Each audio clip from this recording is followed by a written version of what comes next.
नमस्कार दोस्तों, चलिए आज हम ट्वेल्थ के अपने इस चैप्टर को चालू करते हैं ताकि ट्वेल्थ की स्टडी रुके ना।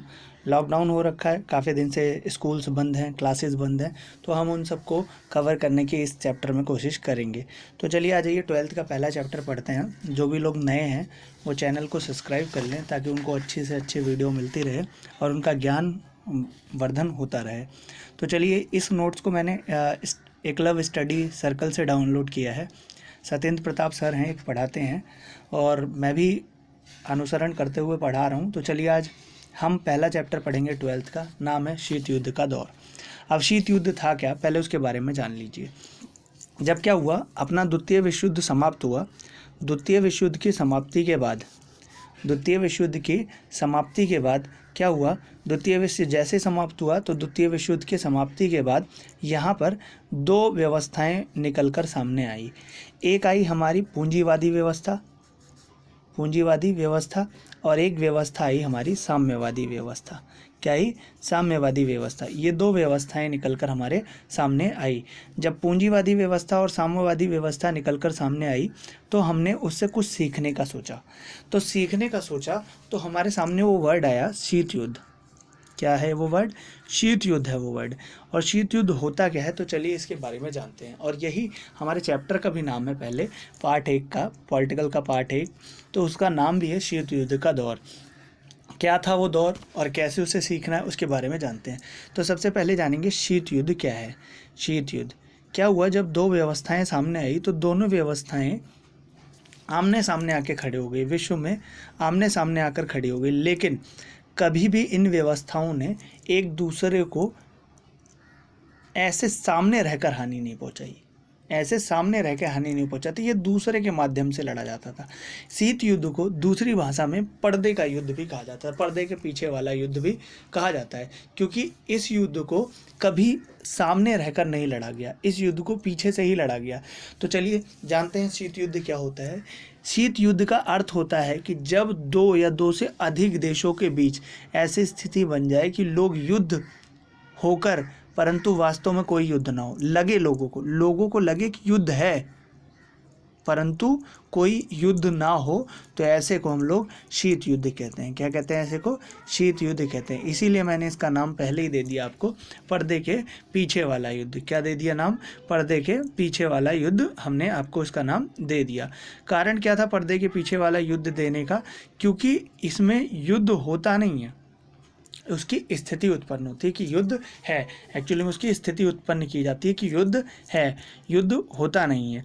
अब देखिए इसमें क्या है, युद्ध की संभावना रहती है परंतु युद्ध होता नहीं है। संघर्ष और तनाव कंटिन्यू जारी रहेगा, संघर्ष रहेगा, तनाव रहेगा लोगों के बीच, और ये संघर्ष और तनाव हमेशा के लिए जारी रहेगा। इसमें कोई दो राय नहीं है कि ये संघर्ष और तनाव जारी नहीं रहेगा, हमेशा के लिए संघर्ष और तनाव बना रहेगा। ठीक है, इसके बाद हम जानेंगे आगे। अगला हम जानते हैं शीत युद्ध कब हुआ।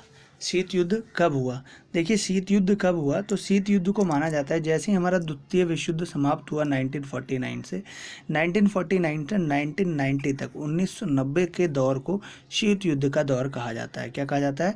शीत युद्ध का दौर कहा जाता है। अब उस शीत युद्ध के दौर यहाँ से ही चालू माना जाता है।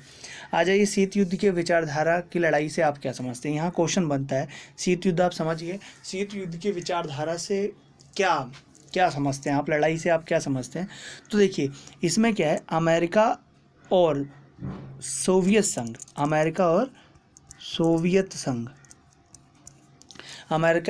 संघ के बीच विचारधारा की लड़ाई से तात्पर्य है दुनिया आर्थिक सामाजिक जीवन को सूत्रबद्ध करने का सबसे अच्छा सिद्धांत। अमेरिका ऐसा मानता था कि पूंजीवादी व्यवस्था दुनिया में बेहतर है, क्योंकि यहाँ पर मैंने आपको पहले ही बताया शीत युद्ध में क्या थी, कुछ नहीं था। शीत युद्ध बस क्या था, दो विचारधाराओं की लड़ाई थी। एक विचारधारा जो थी वो पूंजीवादी पर स्थित थी और एक विचारधारा जो थी वो साम्यवादी विचारधारा थी। किसकी विचारधारा थी? साम्यवादी विचारधारा थी। अब ये दोनों विचारधारा, हाँ अमेरिका मानता था कि पूंजीवादी विचारधारा बहुत अच्छी है, वहीं रूस मानता था, रूस या सोवियत संघ में काफ़ी सारे देश थे, इसे हम लोग कहते थे एक्सिस पावर। धुरी राष्ट्र, और ये जो थे सारे ये मित्र राष्ट्र थे। तो मित्र राष्ट्र का पूंजीवादी व्यवस्था का मानना था अमेरिका का कि भाई सबसे अच्छी व्यवस्था अगर कोई है तो वो पूंजीवादी व्यवस्था है, इसके सिवा कोई व्यवस्था अच्छी नहीं है, और अगर उसके बाद अगर कोई व्यवस्था होगी तो सोवियत संघ का मानना था कि दूसरी व्यवस्था जो सबसे अच्छी है वो समाजवाद या साम्यवादी व्यवस्था है, जहां सारी व्यवस्था सरकार के हाथ में हो, निजी कुछ ना हो। जबकि पूंजीवादी क्या देता है, निजी व्यवस्था पर जोड़ देता है। पूंजीवाद में निजी होती हैं चीज़ें, जबकि समाजवाद में कोई निजी नहीं होता। सारे संसाधनों पर किसका अधिकार होता है, सभी संसाधनों पर सरकार का अधिकार होता है। किसका अधिकार होता है, सरकार का। तो सरकार इस पर बल देती है कि संसाधन जो होने चाहिए वो समाजवाद में सरकार के पास होने चाहिए, जबकि पूंजीवाद में पर्टिकुलर व्यक्ति के हाथ में होता है। जबकि अमेरिका पूंजीवाद को बहुत अच्छा मानता था। अब यहाँ पर कहा जाता है कि शीत युद्ध के कारण क्या थे। दूसरा क्वेश्चन बनता है कि शीत युद्ध के कारण क्या थे। दो महाशक्तियाँ द्वितीय विश्व युद्ध के बाद जब एक दूसरे के मुकाबले खड़ी हो गई तो उनके बीच हथियारों की होड़ शुरू हो गई, और यही शीत युद्ध का कारण बनी। देखो, शीत युद्ध का माना जाता है, शीत युद्ध हुआ क्यों, इसके लिए इम्पोर्टेंट का कारण माना जाता है। जैसे द्वितीय विश्व युद्ध समाप्त हुआ, एक तरफ अमेरिका पावर बन के खड़ा हो गया और दूसरी तरफ आपका सोवियत संघ, जिसमें उत्तराधिकारी उसका रूस बना, तो सोवियत पावर बन के खड़ा हो गया। तो भाई देखो, अब मैं बोलता हूँ आप बहुत बड़ी पावर बनकर खड़े हो रहे हैं, तो आप क्या करेंगे, अपने पावर को इजाफा करने के लिए आर्म्स इकट्ठा करेंगे, आर्म्स इकट्ठा करेंगे। तो इसकी तरह से रूस ने भी यही काम करना चालू कर दिया। मैंने कहा ना भाई, आपके पास 10 गुंडे हैं, तो आप 10 गुंडे रहेंगे तो आप पावरफुल हैं। तो इसने भी क्या किया, 10 गुंडे के साथ साथ पावर लाने के लिए हथियार बंदूक इकट्ठा करना इसने चालू कर दिया। तो शीत युद्ध खाली क्या बन गया, हथियारों का युद्ध बन गया। हथियारों की होड़ ने ही शीत युद्ध को बढ़ावा दे दिया, और दोनों महाशक्ति जब एक दूसरे के मुकाबले में खड़ी हुई तो उन्होंने क्या किया, एक दूसरे के विरुद्ध हथियार इकट्ठा करना चालू कर दिया। ठीक है, क्या इकट्ठा करना चालू कर दिया, हथियार इकट्ठा करना चालू कर दिया।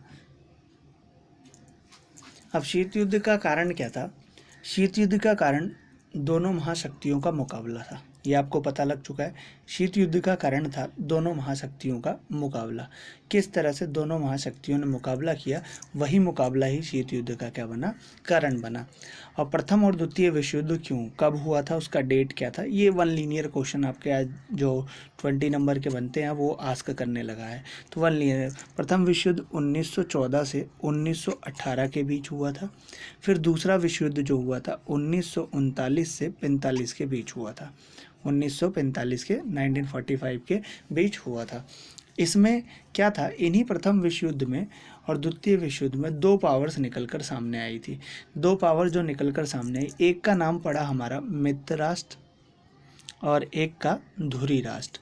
जहां मित्र राष्ट्र पर अमेरिका, फ्रांस, ब्रिटेन और संघ था, वहीं धुरी राष्ट्र पर जर्मनी, जापान और इटली थे। मित्र राष्ट्र में इतने थे और धुरी राष्ट्र में जर्मनी, जापान और इटली था। रूस में भी बाद में आया, इसमें ऐसा नहीं है, रूस आया और रूस भी उसका उत्तराधिकारी बना।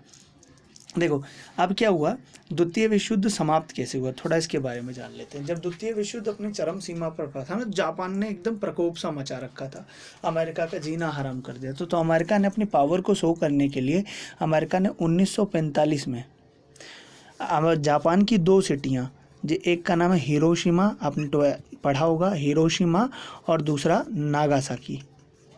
हिरोशिमा और नागासाकी पर 2 जगह पर, एक गिराया 6 अगस्त 1945 और एक 9 अगस्त 1945, 2 बार बम गिराए। एक बम गिराया परमाणु बम, इसका नाम था लिटिल बॉय, ठीक है, और इसका वजन जो था 15 से 21 किलो टन था। 15 से 21 किलो टन, किलो टन का मतलब समझ रहे हैं ना आप। और जो दूसरा बम गिराया वो गिराया आपका 9 अगस्त को, इसका नाम था फैटी बॉय। क्या नाम था, फैटी बॉय। जो शुरुआत में गिराया उसका नाम था लिटिल बॉय, और जो दूसरी बार में गिराया उसका नाम था फैटी बॉय। अब क्या हुआ, इतने सारे चीज़ें होने के बाद अमेरिका की आलोचना होना शुरू हो गई। अमेरिका जापान को आत्मसमर्पण करने के लिए अमेरिका ने बाध्य कर दिया। अब बम गिराने की ज़रूरत नहीं थी, कह सकता था। लोग अमेरिका का बहुत जगह पर आलोचना होने लगी। लोग कह रहे थे विश्व इतिहास में कि अमेरिका को ऐसा करने की ज़रूरत नहीं थी, अपनी पावर दिखाने की ज़रूरत नहीं थी। अगर चाहता तो वो मतलब बात से मनवा सकता था, ऐसे पावर दिखाने की क्या ज़रूरत थी। बताया जाता है कि आज भी हिरोशिमा और नागासाकी में इसका असर देखने को मिलता है। लेकिन अमेरिका की जो पॉलिसी थी ना, वो एक पॉलिसी बहुत अच्छी थी। इसको हम लोग जानते हैं शॉक थेरेपी के नाम से। शॉक थेरेपी पॉलिसी होती है, आप आगे पढ़ेंगे अच्छी तरह से। ये पॉलिसी क्या होती है? आघात पहुंचाकर उपचार, आघात पहुंचाकर उपचार करना। आघात पहुंचाकर उपचार का मीन क्या है कि आघात पहुंचाकर कैसे उपचार किया जाएगा? मतलब अगर आपने किसी को मारा, बाद में उसको डेवलपमेंट करने का कार्य आप ले लीजिए, जैसे आज अमेरिका कर रहा है। हिरोशिमा और नागासाकी पर उसने बम गिराया, आज उसके डेवलपमेंट का काम भी कौन करता है? अमेरिका ही करता है। डेवलपमेंट का कार्य भी कौन कर रहा है? अमेरिका ही कर रहा है। अमेरिका की आलोचना हुई। अमेरिका ने अपने पक्ष में क्या कहा, इसको भी जानना बहुत ज़रूरी है हमारे लिए। अमेरिका ने अपने पक्ष में कहा कि देखिए, मैं आपको बड़ा करके दिखा देता हूँ। अमेरिका ने अपने पक्ष में कहा कि जापान आत्मसमर्पण करने का तैयारी नहीं था। जापान आत्मसमर्पण करने वाला है, ऐसे में बम गिराने की ज़रूरत। अमेरिका के लोगों ने कहा कि जापान आत्मसमर्पण, दूसरे लोगों ने कि जापान आत्मसमर्पण करने को तैयार था, तब आपने बम क्यों गिराया? परंतु अमेरिका के लोगों ने क्या कहा? हम चाहते थे कि द्वितीय विश्व युद्ध जल्दी समाप्त हो जाए और किसी को आगे नुकसान ना हो, इसीलिए हमने बम गिराया। देखिए अमेरिका का वर्चस्व देखिए किस तरह से बरकरार है। वो कह रहा है हम चाहते थे कि द्वितीय विश्व युद्ध जल्दी समाप्त हो जाए, इसीलिए हमने बम गिरा दिया। बताइए, द्वितीय विश्व युद्ध समाप्त करने का एक ही चारा था, बम गिराना। और मानते भी लोग कि ये सही हुआ कि बम गिरा। लेकिन हमारे लेवल से हम अगर इतिहास को पढ़ रहे हैं, हम जान रहे हैं, तो हम यही बोलेंगे कि कभी ये ठीक नहीं है। क्योंकि अपने पावर को शो करना, आज अमेरिका पावर बना हुआ है कि नहीं बना हुआ है, लेकिन अमेरिका की पावर देखिए किस तरह से तोड़ी जा रही है। अमेरिका एक कोरोना वायरस के पूरा विश्व चपेट में आ गया है, तो अमेरिका की कमर टूटती जा रही है। अमेरिका की बात नहीं है, हम लोग जो विकासशील देश हैं इनकी भी कमर टूट रही है। ये तो विकसित देश हैं, इनके पास तो बहुत इक्विपमेंट है, ये झेल जाएंगे, लेकिन हम नहीं झेल पाएंगे। तो अमेरिका के पीछे हमला करने के पीछे अमेरिका का एक ही कारण था। हमले के पीछे अमेरिका का उद्देश्य क्या था? अमेरिका सोवियत संघ को यह दिखाना चाहता था कि वही महाशक्ति है, बस और कोई नहीं है। अमेरिका के सिवा यहाँ कोई और महाशक्ति नहीं हो सकती, चाहे वह सोवियत संघ हो, चाहे वह कोई और। अमेरिका के सिवा कोई और महाशक्ति यहाँ नहीं हो सकती। तो अमेरिका सोवियत संघ को ये दिखाना चाहता था कि अगर महाशक्ति है तो मेरे रूप में है और मैं ही महाशक्ति हूँ, और कोई मेरी महाशक्ति नहीं बन सकता, और कोई महाशक्ति के रूप में यहाँ नहीं आ सकता। ठीक है, उसके बाद हम आगे चलेंगे, पढ़ेंगे क्यूबा मिसाइल संकट।